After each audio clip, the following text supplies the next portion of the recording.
Hello' guys, মই মুনুৱে আপোনালোকৰ মাজলৈ এটা অন্য মিনি ব্লগ লৈ আহিছোঁ। এইটো মিনি ব্লগ হৈছে মণিপুৰীসকলৰ স্পেচিয়েল এটা খাদ্য। ইয়াতে লাগিব তেহেঁতৰ চিঞ্জু বুলি কয় মণিপুৰীসকলে। চিঞ্জুত লাগিব প্ৰয়োজন হ'ব কবি, ধনিয়া পাতা, বিলাহী, পিঁয়াজ, গাজৰ, তিয়ঁহ, জলকীয়া আৰু শুকান মাছ। আৰু গোটেইখিনি বস্তু গোট খালে চিঞ্জু বনাব পাৰিব। আৰু তাই গোটেইখিনি যিমানখিনি প্ৰয়োজনীয় বস্তু তাই চব লৈ আহিছে এজনী মণিপুৰী ছোৱালীয়ে।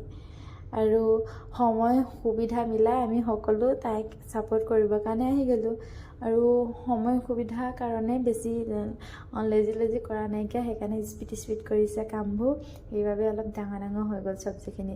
এইটো চিঞ্জু বনাবলৈ কাৰণে চব্জিখিনি বহুত মিহিকৈ কাটিব লাগিব। প্ৰত্যেকটো চব্জিয়ে হয়। আৰু ইয়াৰে মেইন বস্তুটো কি গম পাই নাই? মিমি পেকেট। আৰু এইকেইটা যে মিমি পেকেট, কিন্তু আমাৰ অসমত 5 টকা। ইয়াতে কিমান লৈছে? 5 টকীয়া মিমি পেকেটটো 10 টকা লৈছে। আৰু তাই 6-7টামান মিমি পেকেট আনিছে আৰু কবি এটা আনিছে। সেইটো গোটেই কবি প্ৰয়োজন হোৱা নাইকিয়া, কাৰণ আমি বহুতখিনি মানুহ নাইকিয়া। আৰু তাই গোটেইখিনি তাই কাটিছে। কবিখিনি মই কাটিবলৈ অলপ চেষ্টা কৰিছিলোঁ, কিন্তু মই নোৱাৰিলোঁ, তাই কাটিলে। আৰু এইখিনি যে দেখিছে শুকান মাছ আৰু জলকীয়া। আৰু এইখিনি তাই ধুনীয়াকৈ সানিছে। সানাৰ পিছত কিন্তু তাই বহুত হাত পৰিছে বেচেৰি। আৰু গোটেইখিনি সানি লৈছে ভালকৈ। তাই গোটেই চব্জিখিনি বাচনটো বহুত সৰু হৈছে সানিবলৈ, তাই অসুবিধাও পাইছে। কিন্তু ডাঙৰ বাচন পাবলৈতো নোৱাৰি ন, ক'তনো পাম। ৰুমত হ'লে, ঘৰত হ'লেতো বেলেগ কথা। গোটেইখন লেতেৰা হৈ গ'ল, ইমানে চব্জি আমি কাটি শেষ কৰি দিছোঁ। মই অকল মোবাইলে কেমেৰাহে ধৰি আছোঁ দেই, দাদাজনেও বহুত হেল্প কৰি দিছে তাইক। আৰু তাইখিনি সানি পিনি ইয়াতে ধুনীয়াকৈ মিক্সাৰ বনাব। ধুনীয়াকৈ সানিলে এনেও খাবলৈ ভালেই লাগে। আৰু এটা কথা নহয় জানো, সদায় কেইবোৰ খাই চবৰে আমনি লাগে, বেলেগ খাবলৈ মন যায়। আৰু তাতে বোলে মণিপুৰীসকলৰ স্পেচিয়েল। আমাৰ যেনেকৈ অসমীয়াসকলৰ কাৰণে স্পেচিয়েল তেনেকৈ কিবা থাকে ন, সেইকাৰণে মণিপুৰীসকলৰ স্পেচিয়েল বুলি ক'লে আমাৰ কাৰণেও ভালেই লাগিব ন খাবলৈ। এদিনীয়া বস্তু এনেও ভালেই লাগে। মই ভাবিলোঁ ভিডিঅ' কৰি থওঁ, যিহেতু খাইতো এনেও ভালেই লাগিব, কাৰণ তাই কৈছে বহুত আমাৰ এইটো খাই বহুত আমি ভাল পাওঁ। আমাৰ কণ্টিনিউ ডেইলি থাকি আমি খায়ে থাকোঁ। এইটো বোলে খাবলৈ বোলে লগ হ'লে খাবলৈ বহুত ভাল লাগে। আৰু কবিটো নকটাকেও বোলে তাতে বোলে ডাঙৰকৈও বোলে ইয়াৰে আধা লৈ খাই দিলোঁ বোলে, বহুত টেষ্টি লাগে বোলে। আৰু দেখিবলৈ বহুত ভাল লাগিছে মিমি পেকেটখিনি। মিমি পেকেটত যিটো মানে মছলা আহে ন, সেইখিনিও বোলে ইয়াতে দি দিব। তাই প্ৰতিটো বস্তু কাটিছে ন, প্ৰতিটোৱে অকণমান খাইছে। তিয়ঁহ কাটিছে, তিয়ঁহ খাইছে। গাজৰ কাটিছে, গাজৰ খাইছে। তিয়ঁহ গাজৰটো বাৰু আমিও কেঁচাকৈ খাওঁ। আৰু এইখিনি গোটেইখিনি তাই সানিছে। খাই পিনি চাইছে বোলে জ্বলাটো কম হৈছে। আৰু কেঁচা জলকীয়াও লৈ আহিছিলে যে, তাৰ 2টা নে 3টা সানি দিছে। সানি পিনি এতিয়া ধুনীয়াকৈ একদম টেষ্টিকৈ সানিব। আৰু কালাৰটো দেখি ইমান ধুনীয়া লাগিছে, একদম খাওঁ লাগিছে।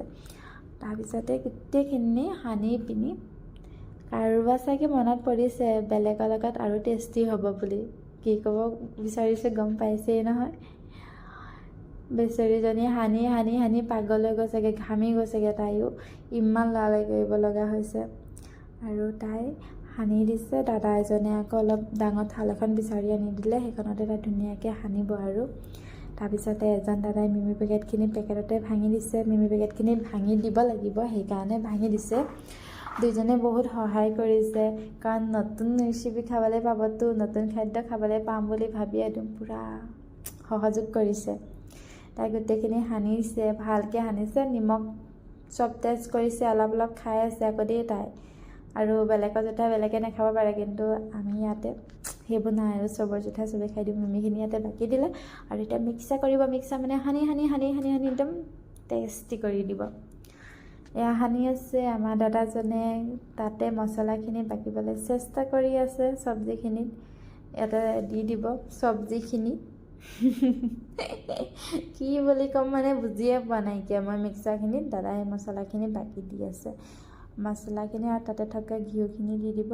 তাৰপিছতে সানি দিব। তাৰপিছতে আমি খাম। খাই পিনি কেনেকুৱা পালে সেইটোহে ক'ব লাগিব আমি। আপোনালোকেতো টেষ্ট কৰিব নোৱাৰিব। সেইকাৰণে টেষ্ট কৰিবৰ কাৰণে কি কৰিব লাগিব জানেনে? আপোনালোকে নিজে ট্ৰাই কৰি চাব লাগিব। নিজেনো বনাই খাবলৈ বেছি টাইম নালাগিব ন। আপোনালোকৰ এইখিনি যিমানখিনি বস্তু ইয়াতে প্ৰয়োজন হৈছে সেইখিনি সকলো ঘৰতে থাকেই আৰু অকণমান সময় মিলাই পিনি খালেই হৈছে। টেষ্টটো কৰিবলৈ মন যাব ন, টেষ্টটো কৰি চাব, কিন্তু বহুত টেষ্টি হয়। জ্বলাটো কম দিব। আমাৰ এগৰাকী আকৌ জ্বলা বহুত দিলে, পাছত গৈ গোটেইখিনি মানুহকে চেনি বিচাৰি থাকিব, চেনি আৰু এইখিনি ধনিয়াখিনি দাদা এজনে কাটি দিছে, ধুই মেলি কাটি মেলি দিছে আৰু লৰালৰি কৰিছোঁ। আমাৰো মানে দেৰি হৈ আছে, পোষ্টত যাব লাগে, মাতি আছে ইফালে। আৰু এইখিনিতে কেনেকুৱা টেন কি ধুনীয়া লাগিছে। আৰু হৈ গ'ল আমাৰ ৰেডি, চিঞ্জু ৰেডি হৈ গ'ল। আৰু ইয়াৰ দাদাহঁতক দি দিছে আৰু খাবলৈ বহুত টেষ্টি হৈছিলে। আপোনালোকে খাই চাব কেনেকুৱা হৈছিলে। আৰু এতিয়া বাই বাই। ভাল লাগিলে লাইকটো কৰিব না, কমেণ্টটো কৰিব। অ'কে।